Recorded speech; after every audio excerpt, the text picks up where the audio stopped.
and welcome to Overtime Hockey Talk. You are listening to a special edition, an off-season report for the Detroit Red Wings, a team that my co-host Justin Baker is a huge fan of, has been for at least the last 43 years or so. And before you were even born, you were a Red Wings fan. Is that right? Did I hear that right? That's true, actually. Yeah, no, my dad actually will attest to that. Yeah, I mean, if you think about it, your dad was there with your mom yelling, "Go Wings, go." You might have just been a little egg somewhere buried back in the pack, but you were there. Oh, this is great. Starting off great. Yeah, obviously. We got to start off this way.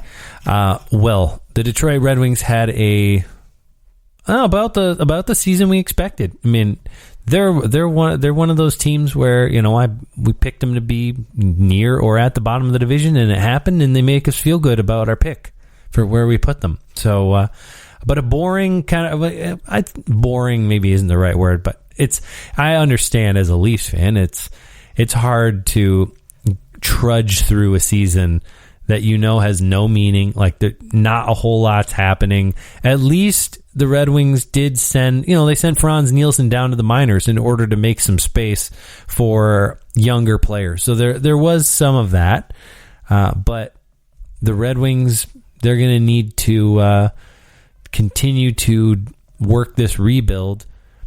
I just want to get your thoughts as to what they're going to do. I'm going to let you go because this is your baby here.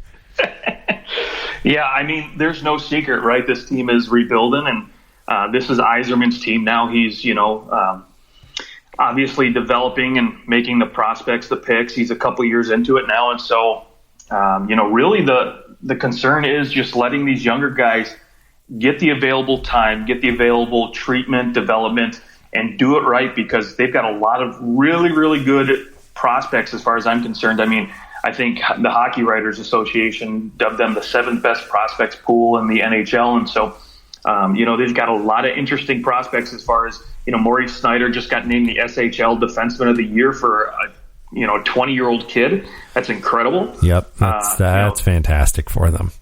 Yeah. Lucas Raymond, another fantastic pick that fell into their lap at number 4 last year. Joe Veleno, again, the big thing too, and as a Wings fan, obviously Steve Yzerman's trying to make moves to also acquire those draft picks, right? And I mean, we saw this year taking on the contract of Mark Stahl to acquire some assets there. And I think, this year, I'm not going to be surprised to see much of the same, because we see this Red Wing team going into next season with $48.9 million of cap space, which is absolutely crazy. And obviously this team, has a lot of holes to fill. They finished 30th in goals for, obviously 30th in power play percentage, 30th for shots for. So the offense just wasn't there. Granted, a lot of these guys, Dylan Larkin, Tyler Bertuzzi, spent a lot of the season injured, but, obviously there's a need for, more scoring, more offensive guys. And so you might see it with, guys like Lucas Raymond coming up this year. Who knows if he's going to play full time or not?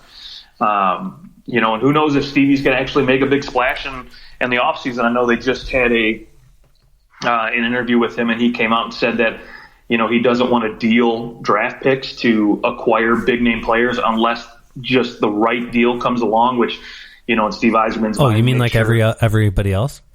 Right. Hey, do you want to trade big draft picks for players? Well, only if the right player comes along. Well, yeah, exactly. Jeez. But what I will say is he does it smart, right? And at least so far, what I've seen out of him, it seems like he hasn't made any moves that, like the few years before when you looked at Ken Holland coming in here, signing guys like Darren Helm, Justin Abdelkader, who they bought out because they signed these just horrendous deals that just hurt you. Franz Nielsen, you talked about him, right? In the minors to make space for some of these young guys. And I think the Red Wings had this delusion of they could, bounce back quickly with Ken Holland at the helm there, because they were used to 25 straight years of making the playoffs. So, why wouldn't you think you're invincible at that point? And I think the realization set in when they finally brought in Yzerman, and they said, hey, we gotta do this right. And here he goes making moves. And the one thing I think you can look at the Red Wings season and say it ended fantastic with was that Jacob Verona deal, right? Sure. He goes and acquires a massive haul of picks. Not to mention, he gets rid of a guy in Anthony Mantha who is, as far as I'm concerned, a very streaky goal scorer. When he's hot, he's very, very good, uses his body well to protect the puck. But when he's not, he's nowhere to be found. He just needed a change of pace, a change of scenery. I think Mantha was, for whatever reason, always seemed to be a little bit of a whipping boy. Absolutely. Didn't have the greatest playoff for Washington. It doesn't always happen super quickly, though. A guy doesn't always get dealt and finds his way right away. But I think that he will be used well in Washington, I think. But, yeah, Jacob Verona has clearly showed that he wanted to be in Detroit. He was happy to be put into a position where he got to play more and play up in the lineup. 11 points in 11 games, 8 goals. Obviously, 4 of those coming in the same game. But still, 10 goals or 4 goals in 10 games, you'll take that all day over a regular. That's a 30-goal regular season, even without that 4-goal game. So Jacob Verona definitely found his way that way. And those are the deals for a guy like Yzerman that you love, because not only do they bring him in, but they also got Washington's first round pick. Now Washington loses in the first round. Now their pick is, maybe in the top 20.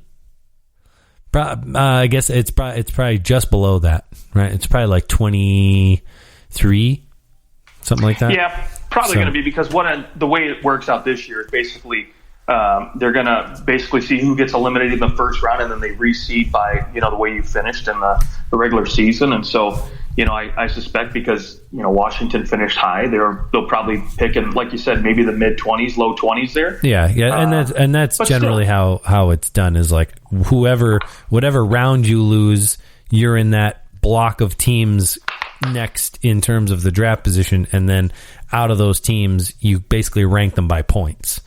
And that's your order that you're getting in. So, so either way, it's somewhere around 20. So it's not a bad pick. It's not like Washington went and they go to the Stanley Cup Finals and you end up with a 31st overall or 32nd overall pick. Like that, it makes the deal extra sweet. A top 25 first round draft pick, and they got a second round pick next year too. So they banked in on that one. What do you think now? It seems like the Red Wings defense core is going to lose quite a few. Well, they're going to maybe lose Mark Stahl. My guess is that he looks for an opportunity because he had a halfway decent year with Detroit. We'll probably look for an opportunity to do something elsewhere and win, but. This defense core is kind of wide open. Is there anything outside of I don't think there's any doubt. Is Maurice Snyder? He's going to play in the NHL next year. Yeah, I don't doubt Sider. Sorry, I said Snyder. I think Maurice Snyder. Yeah, I think there's no doubt at all that he's going to be in the top 4 next year. It's just in what capacity. I think obviously if you're Detroit, you've got your RFA Philip Veronic, who was your leading point scorer for this Detroit Red Wings team as a defenseman. This guy is he's a top 4 defenseman, so you're going to get him re-signed. He's going to be up there. Obviously, Danny DeKeyser, I think they're going to give him another shot to continue to play some minutes while they develop some younger guys. And you're going to have other younger guys like Dennis Cholowski, Lidstrom, guys who can maybe play in a bottom pairing role, and obviously Troy Stetcher as well. They'll give him top 4 minutes. So I think if you're Detroit, really, I think you probably don't want to go out and make a move because one, you want to give some of these younger guys opportunity to go out and earn some minutes, but then secondly, you don't want to hamper their development. And I think wasting it on signing a veteran when you're at least a good 3-4 years away anyways is probably a waste for some of these younger guys. So let them get the opportunity to play. Now, the other question is if you really think, maybe say a younger defenseman is better served in the minors, and that's, one thing when they can maybe get a little bit more minutes, a few more minutes down there. But, you know what I mean? I think obviously if you're Detroit, you would like to see some of these guys develop. And, I think probably the best plan for them would be to just play him as they got him. Not go out and really waste any money signing any veteran guys or big name guys, I guess I should say, because, the big name, on the free agent market is Dougie Hamilton. And, you could link him to just about, 29, 30 teams here. But, obviously I think he wants to go to a contender. And so Detroit will be off that list. And, with that said, why bother, signing a veteran guy like an Alec Martinez, when you can give these younger guys time to develop, give them the minutes and, really show them how to learn. Yeah, maybe do you guys want Brendan Smith back? He's a UFA. Yeah, that's very true. There are some players that I guess I could see Nicholas Hjalmarsson fitting in there. I could see Yzerman going, and if Hjalmarsson wanted to come and just be a part of, like, sign a 1-year deal, come to Detroit, like somebody out there, one of these defensemen, you can look up and down the UFA defenseman list, and one of these defensemen, maybe two, they're just going to be out there on an island. Certain guys are going to get scooped up, and there's going to be guys that you didn't expect to not get signed. They're going to still be sitting there, and those are the guys that Steve Yzerman can go and say, hey, come sign a $1 million deal here, or maybe we'll give you $2 million, and you can come here and we can deal you at the deadline. If we're not any good, there will be those options for Detroit. So I don't have any problem with even them spending money, like bigger money on some guys, if they were able to bring in somebody of significance. Like what if Detroit was able to bring in Hjalmarsson, but it was going to cost them $4 million a year. Like if you can sign him for 2 years at $4 million for Hjalmarsson, well, he's a steady presence on the back end. He's going to be able to. You could pair a Moritz Seider. You could pair Philip Roenick. You can put him with just about anybody, especially younger guys who generally are going to be a better skater than Hjalmarsson late in his career. So then you've got somebody who can tutor and kind of show the ropes a little bit. Moritz Seider is German. He is, yeah. Yeah. I was trying to think: is there another German defenseman that you could bring in, and you both speak German? To just kind of, I don't know what his if he has any language struggles at all, but I know that for some of the Russian guys, it's always helpful to have another Russian that can you can communicate a little bit easier with, but. I could see Detroit bringing in somebody who is maybe a little bit better than you'd expect, and convincing them, hey, we're a team potentially on the rise. Like this team is at least they're fun. Like there's some fun aspects of this team, and they could have one of those New Jersey Devil seasons where they're well coached. And things kind of come together. They get extra good goaltending, and they squeeze into the playoffs. And Yzerman won't overreact to that. He won't go, "Oh, cool, we're ready to win." He'll just stay the course, won't care, and he won't do anything drastic. But I do think that there are some nice pieces on this Red Wings team already that everything could come together, and this team could actually contend for a playoff spot if they hit on a lot of these draft picks. If Seider is as good as advertised, like he's going to play for the Red Wings next year. He might win Rookie of the Year next year. Like he was that good overseas. Yeah. And when let's face it, when you're as big as this kid is, he's 6'3", 208 pounds. He's a big body. He likes to hit too. So it'll be easy to cause a lot of ruckus and a lot of chaos. And he could instantly be, a force to be reckoned with. I mean, hell, he's playing in the World Championships right now with Germany. He's got 3 points through 4 games as a defenseman.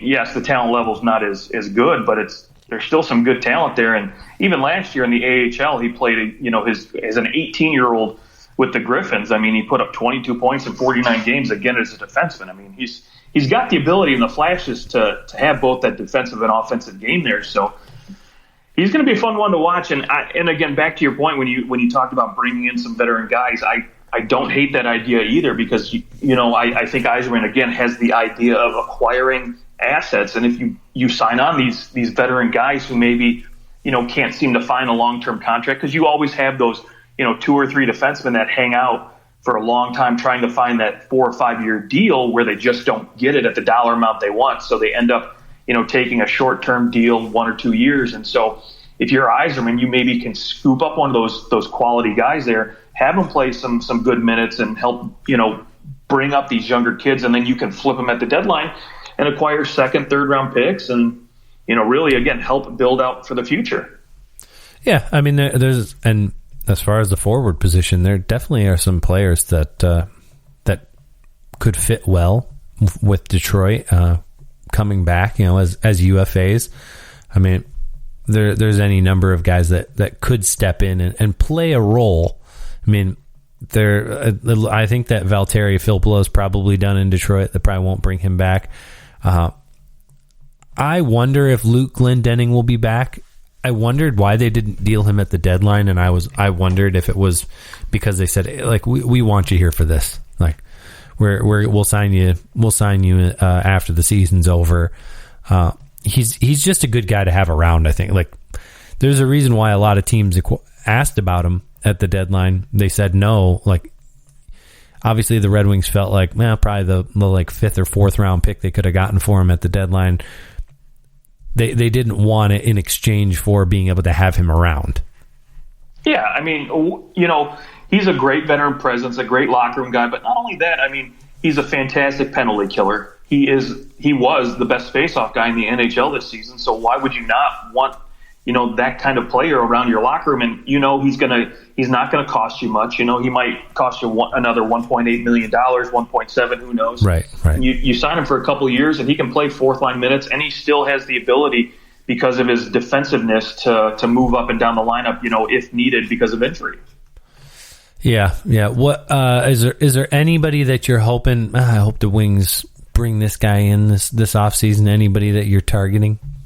Yeah, obviously there's a couple positions I think the Red Wings really want to look at the forward group. I know they have a lot of young guys, but I think there's one name in particular where I think Yzerman has shown in the past he's willing to take a chance on some guys.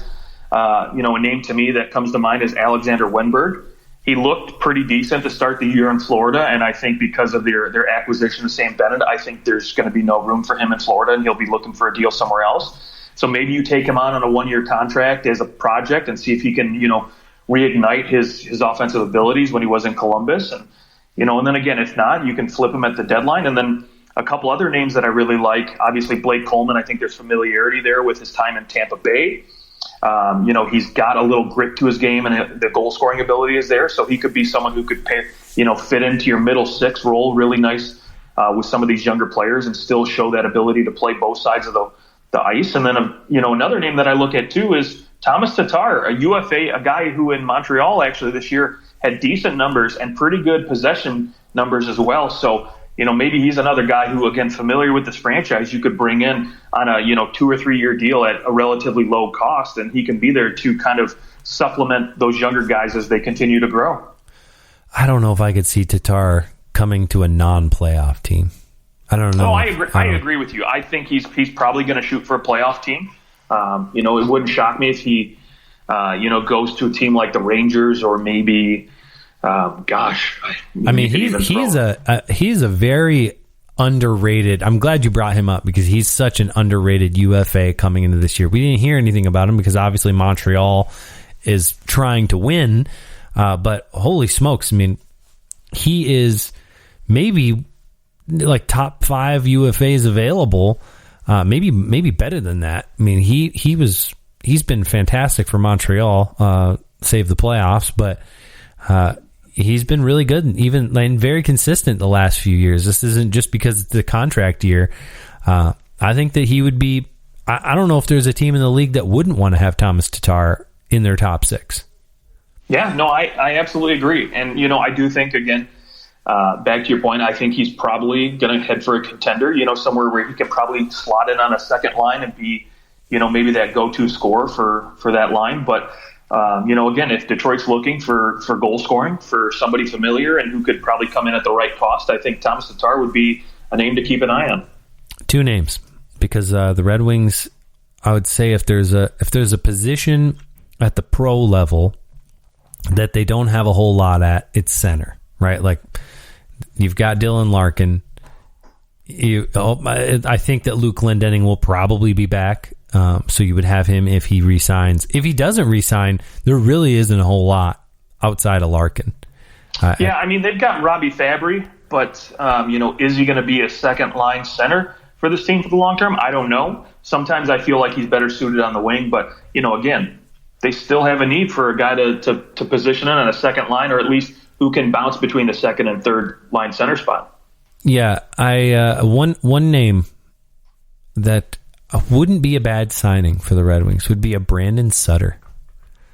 You can get him signed to a low cost deal. I mean, he's not a big point producer, but he's he can do a lot of other things outside of that. He can kill penalties. He's been in this league for a long time. He's like 32 years old. He can still put up the odd point. I mean, he in a 82 game season, he would have scored 18 goals this year. So that's nothing to balk at. Vancouver was just so bad this last year, but he could be somebody you could bring in. He could play up and down your lineup if you had to play him as in your top six. He could play there, but he could also, and I think probably better so, fits as a third line center and is a pretty good third line center at that, and could fill a need for the Red Wings, and at the same time wouldn't command a lot of dollar amount and wouldn't command a super long-term deal. So someone like Brandon Sutter, or maybe Brandon Sutter, would be, in my opinion, a great pickup for the Red Wings. Yeah, I mean, I don't hate it if your thought process is bringing in a better guy. That's good. Yeah, thank you. Yeah, I mean, again, as a third line center, he would be totally fine for Detroit. I mean, you can't. I mean, again, I think you're probably going to see one or two signings of guys who get signed to these 1-year deals, and he could be a guy you could flip at a deadline to maybe get a 4th or 5th round pick out of, and acquire some assets. And again, if it pans out and he plays very well, maybe you keep him around. I mean, heck, you look at Bobby Ryan this year. I think it worked out pretty well for him in Detroit when he was healthy, and so. And they would have definitely flipped him for something had he not gotten hurt right before the deadline. Absolutely, and so again, it wouldn't shock me if they do that, and also too, it wouldn't shock me if Detroit goes out and, speaking of forwards, brings in a guy who's on a big contract who maybe some teams are just trying to get rid of because they just say, hey, you know what, we really can't afford to have this guy on the books here. We need to get rid of him. For example, this is very, very drastic, but, you could look at a team like the Florida Panthers. Maybe they're looking to get rid of that $10 million contract, and Detroit, with all the money in the world, says, okay, cool, let's make a deal. You give us something, you give us someone good here. I don't think I don't think there is enough. There's not enough out there. I absolutely agree with you. But more realistically, I think maybe you look at a name like a James Neal, right? A guy who, Edmonton would like to get a little bit of wiggle room as far as cap's concerned, because they have, guys like Tyson Barrie that they'd like to bring back, Ryan Nugent-Hopkins, and maybe they don't have the money to do it. So, maybe you make a move to acquire him and you get a second round or a third round pick or something, substantial out of Edmonton for him. Yeah. I don't know exactly what it would take to drag James Neal out of Edmonton. But one other name that could be an interesting snag for Detroit. What about Ryan Johansen in Nashville? What about bringing in someone who they obviously, the $8 million that he's making a year is a gross overpayment. There maybe was a time when it was slightly justified, but it obviously is no longer. He can still play, like, he's still a top 6 forward. I mean, this year notwithstanding, I mean, he's still decent enough. And what if, Nashville says, hey, we'll trade him to you and we'll give you, I don't know what it would take, a first round pick to get him, to get the Red Wings to take his salary for nothing, like to not have to give anything else up and to hold on to salary, I would guess that it would be a first-round pick. If the Leafs had to pay a first-round pick for Carolina to take Marlowe's contract, granted Marlowe was a UFA and never played there, but maybe a first-round, you package a first-round pick and Ryan Johansen, and the Red Wings maybe dump, then they give the Predators Franz Nielsen. So then that's 1 year where, things are relatively equal in terms of the contracts. I think Franz Nielsen's 5.5. And, you let the Predators see if they can do something with Franz Nielsen. And then, hey, the Red Wings have this viable top 6 forward that they can use. Maybe he just isn't used at center anymore and he's used on the wing. But you have somebody that you can move up and down your lineup that gives you a little bit, gives Dylan Larkin somebody to at least take some passes from. I think Ryan Johansen can still be useful. It's just, do you want that $8 million on the book in 4 years? That would be the only question. But if it was in exchange for a first round pick, it might be worth it. Well, yeah, if Nashville's going to give that up, but I don't think Nashville's going to give up picks to get rid of Ryan Johansen. I think they still like him well enough to keep him around and try to make it work, especially because, like you said, he's still a top 6 guy. Now the question becomes, at some point, when does Nashville finally decide, hey, this isn't working anymore. We have to do something drastic, right? And I don't think they're there yet. I think this team still thinks they can compete, and obviously they're doing an okay job right now in the first round. So that doesn't help their chances of blowing this team up and trying to start over again. So we'll see, but it would be interesting if they try to move Johansen in the offseason. I think if anybody is worth moving to make a splash and try to get something in return, Ryan Johansen might be a guy for them to try to get an asset out of. Sure. Yeah, it's him and Ekholm, for sure. Yeah. What else you got on the Red Wings? What else are you thinking? What about the goaltending position? I know Bernier's a UFA. Greiss is still there. Greiss didn't really look like the Greiss of the New York Islanders, but the Red Wings weren't the greatest. Actually, that's a lie. He actually played pretty well, didn't he? Yeah, he started off. He started off actually pretty poor. I think he went like 10 games without a win or something. I think that's where my brain was going. It must. Yeah. But what I will say is he finished really strong, and if there is one good thing the Wings have had over the last year or two, it's been good goaltending. Jonathan Bernier's been doing very well since he got there, considering everything that he's had in front of him. And he finished well again this year, granted with some injuries. But from what I understand, I've heard that they want to bring him back, or at least that he wants to be back in Detroit and he's willing to stay. Now the question is again, how long do they want to keep him around? Because if you're Detroit, you have to look long-term, right? Beyond 2 or 3 years that maybe Bernier has left to be very competitive.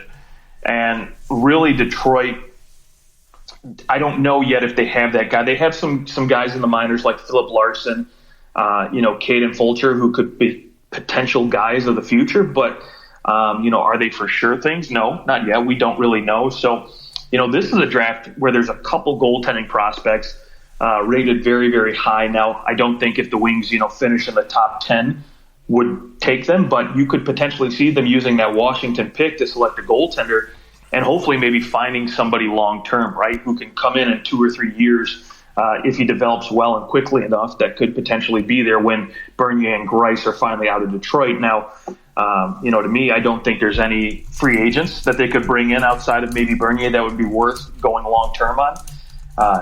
You could look at a guy like David Rittich. Maybe, you give him a couple of years if you want him to be, that pairing with Thomas Greiss. But, honestly, I think is it an upgrade from Jonathan Bernier? No, not really. So, in my mind, just keep what you have, and, they have to draft something and they have to develop someone here soon.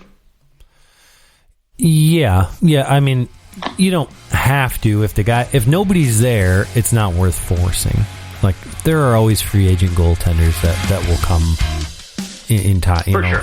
But when the time is right, the Red Wings could go out and spend some money on a potential UFA goaltender. They're always kind of out there. But no, I don't disagree with you. I think because you could go out if you were Detroit, you were actually competitive. you could go out and acquire a Freddie Anderson or even overpay for a Tuukka Rask this year and say, we can compete with these guys, we can win. And so, yeah, you could do that, but I think ideally Detroit would like to develop somebody. And I mean, yes, every team would like that too, but it's whether or not they actually have somebody is the big question. Yeah, and I mean, it certainly bodes well for the trend. We know that hockey is full of trends. Teams follow similar trends, and with Spencer Knight being taken in the first round and playing, I mean, that's a good sign. When you also have, Vasilevsky's a first round draft pick, Carter Hart's a first round draft pick. You have these first round draft pick goaltenders who are coming into the league pretty quick and being really good. So it's not like you have to wait till they're all 25 years old. And I think that's been some of the hesitancy, is that a lot of these goalies take so long to develop that a general manager goes, I mean, my contract is 3 years. I can pick a forward that I know has a chance to play in 2, but a goalie might not play for 6. They might not play till they're 23, 24, 25, 26, maybe even 27, like Jack Campbell. He's finally become a number 1 goalie, and it took him like 10 years almost. So I think there's a hesitancy due to that, but you get the right team at the right time who's willing to do something like that. And maybe it is the Red Wings, because Steve Yzerman is not going anywhere for a while. Like he could use one of those first round picks or one of his 3 second round picks on a goalie that they really like. I mean, they have Edmonton and New York's, the Rangers, for second round picks. So along with Vegas's 3rd round pick and Tampa's 4th round pick and Ottawa's 5th round pick. The only pick they don't have is their own 7th. So they've got plenty of picks in this upcoming draft. They can absolutely, I would be surprised if they didn't use one on a goaltender out of all those picks. I absolutely agree with you. I think the prime spot would be to use one of those second round picks, because typically, with those first round picks, you want to hit on more sure things than not. And I think, like you said, you're more likely to hit on a forward, on a defenseman, than you are on a goaltender, at least in the first round. Just given the history, Florida's gotten lucky on Spencer Knight and Philly with Carter Hart, but that doesn't always work out for every team. Like you said, Jack Campbell took a long time to develop. And so, does Yzerman want to take a chance, when he's maybe 3-4 years away from competing again? Maybe not. When you can let somebody else develop a goalie and let that goalie become a free agent by the time they're ready to actually win. Right. Or trade for one, that's the other side of it, is that if you think you got to market. Yeah, we've seen the market. I mean, for goaltenders, like you said, trading is not that expensive to acquire somebody. No, but once if you do hit on that franchise goalie, then you'll never get one, because they'll sign them to a massive deal. But there's just not that many of them out there. One final question for you: Jeff Blashill was signed to an extension after, really. Maybe I would love to know, in terms of coaches' records, how long they last with a losing record before, a team moves on. But I mean, Jeff Blashill has never had a winning season with the Red Wings. I don't believe they've ever made the playoffs with him. He's been there since 2015-16. So he's I think a lot of us thought that this is maybe it for Jeff Blashill, but Yzerman keeps going back to him. Obviously, Yzerman likes him. And I'm wondering what you thought of Jeff Blashill getting another extension. Yeah, to be quite honest, I really don't have a problem with it from the perspective that really the Wings aren't going to be competitive for a couple of years, right? So, it really doesn't matter to me who they have behind the bench there, because but you want somebody to develop these younger guys, right? Like, yeah, absolutely. But who you want back there is somebody that doesn't win but can develop. And according to everything that I read, the Free Press, the Detroit News, and with what I'm hearing from Yzerman, they really like the fact that they think Blashill is a good guy to develop youngsters. And so if that's really their thought process behind that, more power to him. And I think we'll clearly see here in the next couple of years if he can live up to that hype, because obviously he had some success in the minors with some younger guys, winning a Calder Cup with the Grand Rapids Griffins. But to me, I think Personally, I honestly think it's all about development. It's not about winning right now for this team. And so, a losing or a winning record doesn't really matter to me. I made a mistake. He did make the playoffs his first year as the coach. That was when the Wings lost the Tampa Bay Lightning in round 1, and it was pretty obvious that team was just, was their last shot at it. It was the 25th year in a row they made the playoffs, that whole deal. But after that, his best season, 79 points. In fact, he had 79, 73, 74, and then 39 last year, which was just terrible. And he had 48 points in 56 games. So the Red Wings did play better this year than they did the following year. So maybe that's they see there's an improvement in terms of the way the team played. Because certainly this team was more entertaining than it was last season. Yeah, and imagine if they had a healthy, Tyler Bertuzzi, Robbie Fabry, Dylan Larkin, and then, Verona for the whole year. Who knows where this team could have gone. So, to your point at the beginning of the show, when you said, this team could surprise people, be the next New Jersey Devil, where they just make the playoffs randomly one season, out of, that would be fun to watch. But like you said, I'm sure it would be. You're drooling right now. I can't see you, but I know you are. I just can't wait till we get to a point here in the next few years where Detroit's competitive enough to really compete with, the Torontos in their division here, because me and you to get to sit down and watch a good playoff series between these two teams is just what I'm drooling over right now. That would be fantastic. Speaking of playoff series, the Leafs are about to start. So I think that before we wrap it up, though, I have a feeling I know where you're going, but where do you see this team in terms of their development and the way that they're moving forward? Where did you have them ranked? Yep, they're continual rebuild. I think they're basically 3 to 4 years out, much like the team we talked about in the last show, the New Jersey Devils. They just need to acquire prospects, acquire pieces, and maybe, like Yzerman did last year, use this cap space to acquire and take on bad contracts. All right, and I think that's exactly what they'll do. Aside from, I hope that their higher draft picks get more of an opportunity this next year, particularly Lucas Raymond and very much so Moritz Seider. So, yes, sir. All right. Well, you can find us on Twitter at OT Hockey Talk. Let us know what you thought, and let us know where you think the Red Wings what they'll do in the off season, and until we speak again, and we go through more teams off seasons, we will talk soon.